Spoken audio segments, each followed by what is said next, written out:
અત્યારે ઇન્સ્યુલિન આપું છું મારા બાળકને, એટલે દુખાવો તો નહીં થતો. દિવસમાં અલગ અલગ જગ્યાએ 4 વખત આપું છું.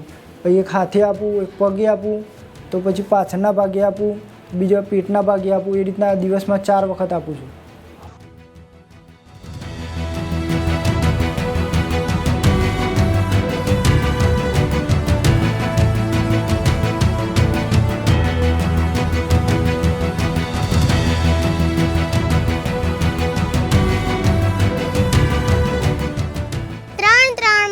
મને RBSKના વાહનમાં લઈ જઈ બધા જ જરૂરી રિપોર્ટ્સ, આંખોની તપાસ અને બાળ રોગ નિષ્ણાત ડૉક્ટર દ્વારા તપાસ કરવામાં આવે છે અને જરૂરી માર્ગદર્શન આપવામાં આવે છે. બાળકોના ડૉક્ટર પાસે સંપૂર્ણ તપાસણી કરાવી હતી.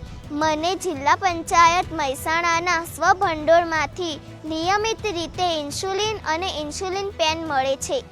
RBSK ટીમ અમને ડાયાબિટીસ માટે જરૂરી ખોરાક, કસરત અને આરોગ્ય વિશે માર્ગદર્શન આપે છે.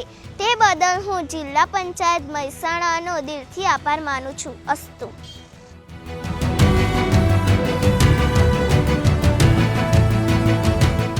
एडमिनिस्ट्रेशन का पूरा प्रयत्न ये है कि सबको एक ऐसा हम सपोर्ट बेस दें पेरेंट्स को कि एक रेगुलर चेकअप भी हो बच्चों का और एंडोक्राइनोलॉजिस्ट के थ्रू और उनकी प्रॉपर ग्रोथ हो सके, तो ऐसा हमारा प्रयत्न है.